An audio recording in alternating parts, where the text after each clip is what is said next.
Today's sponsor is Loot Crate. For less than $20 a month, Loot Crate gives the geek in you a special treat every month. Loot Crate is a subscription box service with more than $40 worth of geek, gamer, and pop culture gear, collectibles, apparel, comics, etc., and more delivered to your mailbox every month. This month, they're celebrating all the monsters you can fit in your pocket and the ones you need some crazy circle drawing skills to bring to the mortal realm. This month's crate features an exclusive collectible they're told is, quote, the most important object in pretty much the whole universe, end quote. Plus awesome items from Blizzard, Kid Robot, and more. You have until the 19th at 9 p.m. Pacific to subscribe and receive that month's crate. And when the cutoff happens, guess what, Jack? It's over. So go to lootcrate.com/kindafunny and enter the code kindafunny to save $3 on your new subscription today.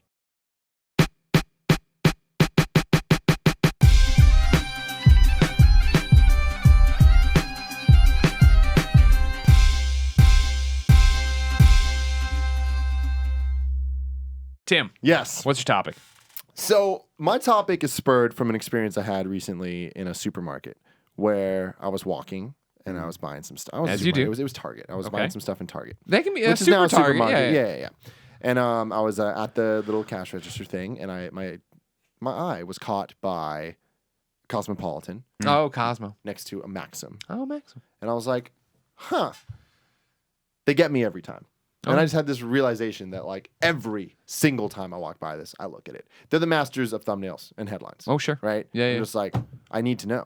What are the 8 tips for better sex? Yeah. Like, I don't think I can have sex again until I know these things. Right. And also just their images are just so provocative, like eye-catching, all this stuff. And it really made me think, when did this start for me? Like, when was the first time that these things were so enticing to me that I'm like, I will stop what I'm doing in public and look at this cover right now? Sure. So my question is to you guys, what are the moments that you realized you were a sexual creature? And what are your kind of memories with that? And what are your Maxim memories? I think I've just kind of always known. Seriously, though. I don't know. I can't remember. I can't pinpoint a moment. I mean, my mom used to tell me stories about how when we were at the public pool, this is before my parents decided to pony up the dollars to get a pool, which I think probably fundamentally changed me forever. But we used to go to the Riverside pool, and my mom would always catch me trying, like, offering to put suntan lotion on girls. Not like girls my age, like teenagers. Like girls, I was like, hey, I'm just here. I'm just letting you know if you need, like, your back, whatever. I'm here. I'm good for that. And my mom would be like, well, A, you're wearing a Speedo. There's this little shit kid running around in a Speedo, tan as fuck, because we were always outside. Because my mom's like, the heat will keep them from running faster. Uh-huh. And she was right, because the heat in Riverside is really depressing. But yeah, I mean, I just remember thinking that. I don't know if there was a sexual attraction or anything like that, but I do distinctively remembering that right around the time, I do think it was porn. I think it was like the first time someone showed me a Playboy. I was like, what up? Like, I've seen these things in real life forever, but, like, this thing's really painting it in the correct light for me for some reason. Like, my buddy, you'd always have the dad. Like, my buddy's dad is like, he's putting on Playboys. Yeah. You're like, what's a Playboy? That doesn't sound like something I'd be into because it's Kevin's got the word dad. boy and, It was Kevin's dad. Yeah. And I remember, I think it was my buddy, I don't want to name names, but that lived around the block. We used to carpool all the time together, and he'd be the guy that, like, if my parents weren't coming home or they had to work or whatever, I'd go to his house, hang out, and then, my mom's gonna be home like 5 minutes. I just gonna run home and act like I was there the whole time. But his dad was always the one that was like, had the fucking, like, the drawer in the closet where you were like, what's it going to be today? And it was always something disgusting. And that's how you kind of just, I think that's how every boy discovers their sexuality in America. It's just like through, like, back channel fucking seedy instances, right? Our guy stole his brother's magazines, their Playboys or Penthouses, and I remember he brought them to, like, the woods or whatever, as it always is. The woods, that's right. If you have woods, forest preserves, anything, that's where all the shady ass shit goes down. But yeah, I remember him going there, and I forget what we traded to get our own magazines or whatever and bring them home. But I remember totally, like, that. I remember that, and we were too young. You know what I mean? That was something we knew we eventually needed to be wanting, but we didn't want them yet. If that makes sense, you know what I mean? Like, we just had these damn things. No, that was what I was gonna say. Was that I remember going. So I where I grew up on the island. My best friend when I was a kid had an older brother. He was a year older than me, and his older brother, he had 2 brothers that were 2 years older than 2 years older. So I was, like, really close with that family, and I think I was growing up a little quicker because I was with, like, guys that were a little older than me. And they used to go steal their dad's Playboy like all the time. Like their Playboys like just go into the bedroom. Yeah. Like, which is like obvious as the day as long as we were doing this. And but that was the thing was I remember doing it and looking at them and being like, all right, like it was more like the fear and like the exhilaration of stealing this thing and seeing something that you're not supposed to do. It's like the way I used to feel when I watched Beavis and Butthead, where it's like, you know, like I'm just not supposed to be doing this and this is exciting. But eventually, like I remember, like it was like 7th or 8th grade when you're younger, you think girls are pretty. You don't really understand what that means, or it's not a sexual thing to you when you're a kid. It's like, oh, this girl's pretty, or this, like I used to love like Cindy Crawford, when I was a kid, when I was in the late 80s, early 90s. It wasn't because I like wanted to have sex with Cindy Crawford. I didn't even know what that meant. I just thought Cindy Crawford was really pretty. Sure. You know what I mean? But like when you get older, you realize that there's like way more dynamic. There's a way more dynamic aspect to this. And I remember, I mean, not to be gross, but I remember like not really knowing like what a girl's vagina even was. Even after looking at these magazines, like you kind of flip through them quick. Like I'd kind of be nervous about it. And like when you really like sat and looked at like a Playboy model's vagina, and you're like, what the fuck is that? And then like you start it's a complex thing down there. there. And then you're like, and then you're just, it's slowly, I feel like it was 7th or 8th grade when I really, probably more like 8th grade when I was really like, all right, like I understand I'm a sexual being now. It's in some respect. Don't know what I'm doing, don't know what it means, but like there's more to this than the girl is pretty. Yeah. You know what I mean? There's more to, and then when you're in high school, all bets are off. You could have taken my sheets when I was in high school and just dropped it and it would have shattered like glass. That was the interesting thing of like having the conversations with your friends of like I remember late junior high, right before high school, where we were talking about like masturbating, but like not in the shameful way of just honestly talking about this of like, are you masturbating yet? Like somebody asked, and we were like, not really. We don't. He's like, I'm using a pillow. I'm doing that again. It's we like, but it was like this totally unabashed, not ashamed conversation. It was like, what's I don't happening? know what the fuck's going on. Weird. Do you? It was so weird the way some people did it, right? Like, Yeah. Oh yeah. Some people use baseball gloves and stuff like that, and I was like, what? Yeah.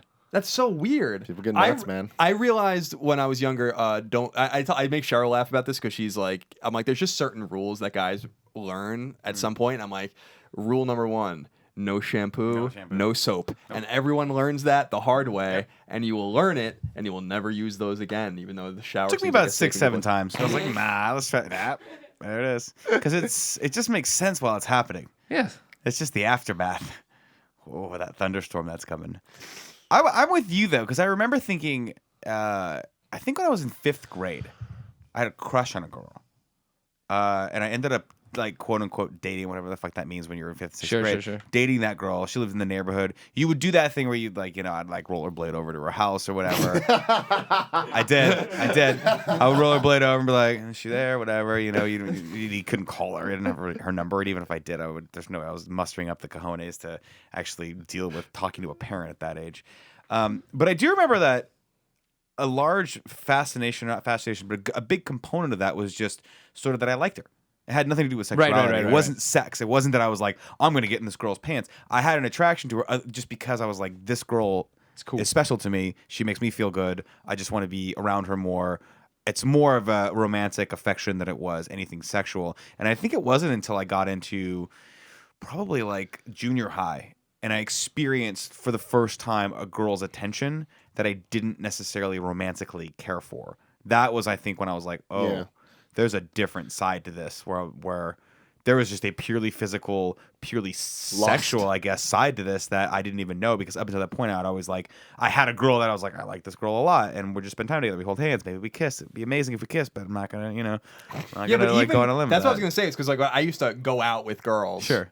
Like you go out with kind of thing like 5th grade, 6th grade, 7th grade, and I had like girlfriends, like different girlfriends. That it was like totally. But even you held hands. Yeah, like you held hands or like went to the movies and like even like I kissed I had my first kiss with one of these girls, whatever, and I was like there was like nothing about that at all other than that like it was the kiss. Mm-hmm. Like that's what you're supposed to do, like Kevin Arnold and Winnie Cooper. It felt really weird. It was disgusting. But like by the time like you're in high school, it's so funny how like 5 years makes all of the difference. By the time I was in high school, like just any guy and girl, everyone kind of discovers their sexuality, I think, fully when you're in that age range probably. It's very different. And then when you get into college, it's really middle school different. is about finding out that you have questions. High school is about trying to answer those questions. And then College is just kind of like Looking online for the figuring answer out to those questions. every other option. Is trying to find questions to answer your answers to questions you didn't know existed. That is accurate. Shout out though to Maxim covers. Because you brought this topic up, and I was like, what is my first Maxim that I distinctly remember having in my room, like having on my own? And you want to know what it is? What? It's terrible. It's Laura Flynn Boyle from The Practice. Remember this? She was hot. She was super hot. It's like you think Maxim. I don't I think had a Laura big thing, Flynn I had Boyle a from big thing for her. I love The Practice. December 1999. Oh, I loved The Practice too. And these pictures, I'll show you these pictures. That was a great show. Look at this lady. She had it going on. She knew what she was doing over here. I remember these Maxim photo shoots. Oh yeah, dude. Show Laura Flynn me. Boyle was hot. Yeah, Laura Flynn Boyle's super hot, but it's just like it's funny because like she's I hot, remember dude. the Britney Spears one, the Christina Aguilera. So Christina Aguilera was mine. but like Laura Flynn Boyle is the one I had, and I remember She looks like she's 60 years old in that picture, but these other she ones had are this. good. Well, Jack Nicholson's rubbing off on her back then. I had this one. She was the cover model. That was her whole thing. And I remember at the back there was like one of those Maxim things about like going out in New York or what. I don't fucking remember what it was about, but it's one of those. Remember, they had like fashion shoots at the end, with, like Yeah, people, yeah. and they had this blonde woman model or whatever. I remember, and like her final shot in that like whatever going on in the town thing was her going upstairs, them shooting from down below, and her having to pull her skirt down. And I was like, that is fucking so hot. You know what I mean? And like you're trying to process all of this. You know Yeah. what I mean? It was like so weird. For me, it was a Christina Aguilera. It was 2003, probably, like around the time that Dirty.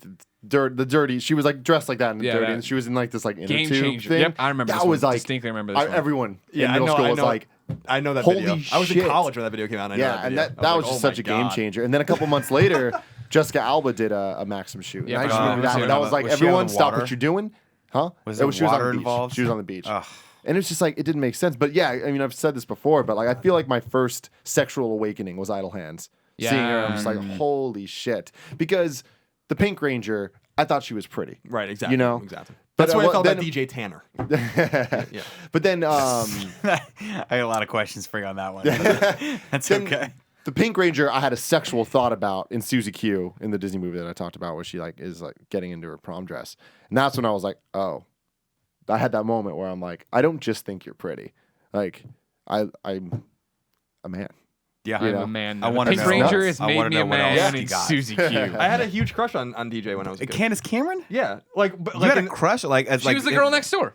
from a sexual standpoint, or just no, what it you was wanted in to? the Okay. early '90s. I thought she was pretty. She was pretty. I mean, it was the same thing when we were talking about with Al from Full House. Step by Step. From Step by Step. Damn it, right. Yeah, she was cute. where you know Christine Lakin when Yeah. she came here, I had a huge crush on her, but like Yeah. it wasn't. It was like I just thought she was really pretty, Yeah, especially in sure. the later episodes, like where she wasn't so tomboy Yeah, up yeah, or whatever. All three of them were fantastic. All three daughters, but yeah, I think there's just different echelons based on your age where you don't. Dating a girl when you're a 12-year-old is different than dating a girl when you're 16. Is different than dating a girl when you're 21. Having a crush on a girl when you're 8 or 9 doesn't mean anything like compared to having a crush on a girl when you're 12 compared to 14. You know, Sure. I think these things just evolve. It's very complicated. It's funny too because I don't know about you guys, but I always had this assumption that my parents were unique in that they just pretended that nothing was happening. Like they just pretended like nope, none of this is like. None of this is happening. You just keep hearing glass breaking upstairs, and they don't know why, but it's your sheets. But like, and I always assumed that like my friends were having these deep conversations about sex and sexuality and stuff, and like I was like missing out on something. And then I realized like no one was having those conversations. Like my parents never talked to me about fucking anything. I had to figure out all of that stuff, and I don't blame them. I'm glad they didn't. They damn well knew that I was figuring that out on my own. You know, Right. they're not.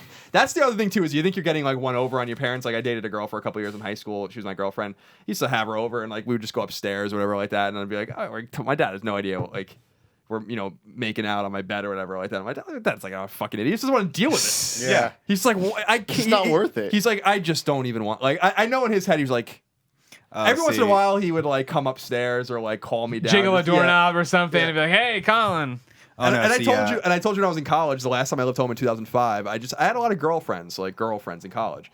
And not like girlfriends, but girls that were friends. Yeah. And they would come over or whatever. My dad started getting really mad, like, because they would come down to Long Island to hang out. People like to just come to the island so they can go to the beaches and stuff. And so they were there and they would come out. And eventually she's like, what do you do? Like, why do you have all these girls coming over and stuff like that? And I'm like, Dad, relax. Like, I think I wish I was cool, as cool as you think I am. But, but I'm not. Yeah. Oh man. I actually, well, I mean, but that's the thing. You had an older brother growing up, though, right? Yeah, but he was 11 years older than me. But he went to college by the time I was in 4th grade. So So yeah, my brother was only 5 years older than me, And so Younger than that, even second grade, actually. Sorry. okay, yeah. So that was the perfect age to sort of start witnessing some of that stuff. Way too early for me. Yeah. Like Matt would throw parties, and like my parents go out of town, he'd throw parties and have his girlfriends come over or whatever, and I would just get to be a fly on the wall in these high schoolers' lives when I was like barely in. Geez, I must have been like, he was a freshman in high school. I was in 4th grade, 5th grade maybe. Jeez Louise. And so just kind of sitting there, seeing him at 16 just start driving and being able to kind of be in the back seat when it was him and his girlfriend, and like all of their friends would be like congregating in a place, and my Yeah. mom would be out of town. She'd be like, "You gotta watch your brother." I'd be like, "Yes, like this is gonna be awesome." Yeah. And it wasn't See some cool stuff. Yeah, it wasn't even from just like a I get to take part in it. It was just like, this is what grown-ups are. Because remember when Yeah, you It's were like a like, teen movie that you're watching. yeah, you know when you were like, because you look back now and everyone under the age of 30 to me just looks super young. Like I can't tell the difference between a 19-year-old and a fucking 12-year-old. You're all just young. But you know what I mean? Like, Got him into sticky situations. well, thank God I'm married. But when you're like 10, a fucking 16-year-old Yeah. is like, I mean, they might as well be fucking running for president. They're so Exactly. old, right? Especially your brother. Yeah. Oh, especially my brother, right? So all of his friends were like smoking and driving and like having sex, and it was like not a big deal. I was having sex, not a big deal. I was like, it's not a big deal. So this gives me so much anxiety. I'm not supposed to like be scared of this. I don't understand. So yeah, it was fascinating watching that happen. And then of course, my brother got into college and joined a fraternity, and it was like, holy shit! I thought you were dangerous in high school, but now there's a whole other like bigger playing field for you. So I got a little bit of that, but it actually pushed me the opposite way, because watching him kind of explore that side of him made me go more toward the romance side. So I didn't have sex till a much later age, much later than I should have. How old were you? I was 21. 21, actually. wow. Yeah, when I had sex. I didn't have sex till like midway through college. I'd done everything else under the sky, but I had this weird part of me that was like, I need to actually care about the person I'm having sex with. I respect that. For the first time. I had this weird thing. Then it died. And Nick never had that again. No, I don't care about it anymore. I cared. I mean, I was 16, but I cared about the girl that I didn't. I was 21 Right. as well. Yeah, I was like, I had, it just had worked out sort of 40-year-old virgin style, where I had dated a bunch of girls that were very sexually active, and I was like, oh, cool, this is going to be my first maybe sexual partner, and I just wasn't into them like that, and I was like, I'm going to feel really bad if I have sex with this person, because I kind of want to break up with her, and I don't want to be that guy that like hit it and quit it. I just didn't want to treat people like that, and so I didn't. I went a really long time, and then when I hit college, freshman year is when I gained a ton of weight, and so it became very hard for me to like. I was always the funny guy that was like, oh, Nick's so funny, you're such a good friend, and I was like, fuck, how do I get out of this position? And I was like, I gotta lose weight, and it took me forever to do that. So I think by like junior, senior years, when someone finally was like, I think you're really cool and like special and fun, I don't care how much you weigh, and I was like, cool, let's keep the lights off, and we had sex. God damn. Nick. So she knew that you were a virgin when she had sex with you? Yeah, she was too, which actually was nice. Oh, interesting. But she was a lot younger than I was.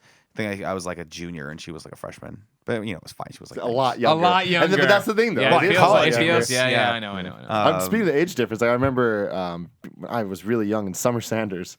Oh, Summer Sanders Nickelodeon, was hot. I was like, I want to marry someone like that. Like that's what I want to marry. Summer Sanders was hot on Nickelodeon. Then she was hot on NBA Inside Stuff. Remember when she Oh, did that show? inside stuff. Yeah, with the Mad Rashad. How can Yeah. I forget? That was after the Nickelodeon stuff. Yeah, Oh, and man. she's doing a show now. I just saw it when I was in the airport like a few times. Really? Ago. Yeah, she's doing I wonder like what some she's sort up of like to. quiz show or something. I'm like, Summer Sanders, you look so good.